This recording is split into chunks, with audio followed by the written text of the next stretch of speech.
大家好，我是夏妈，今天用红豆和鸡蛋来分享一个特别好吃的美食。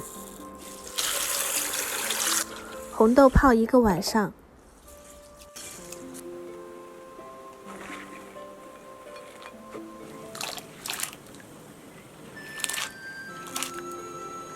放进锅里面煮熟。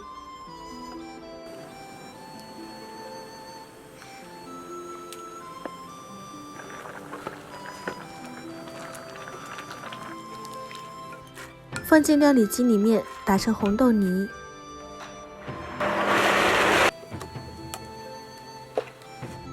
再放进锅里面开小火，把水分熬干一点，加入1勺白糖，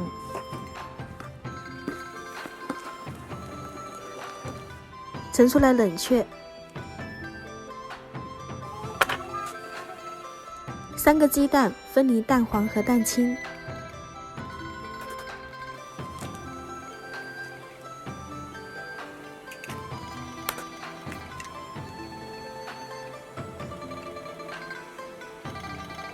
用打蛋器给它打发，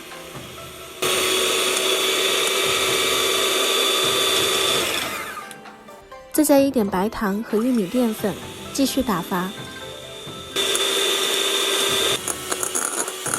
打成这种硬性发泡就可以了，倒扣不会流下来。再把准备好的红豆泥裹上玉米淀粉，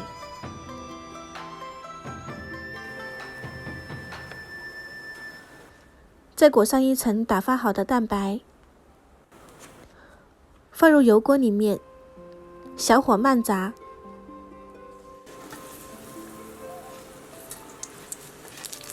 炸至表面金黄即可捞出。出锅后再撒一点白糖，口感非常的柔软，像海绵一样，喜欢的可以试一下。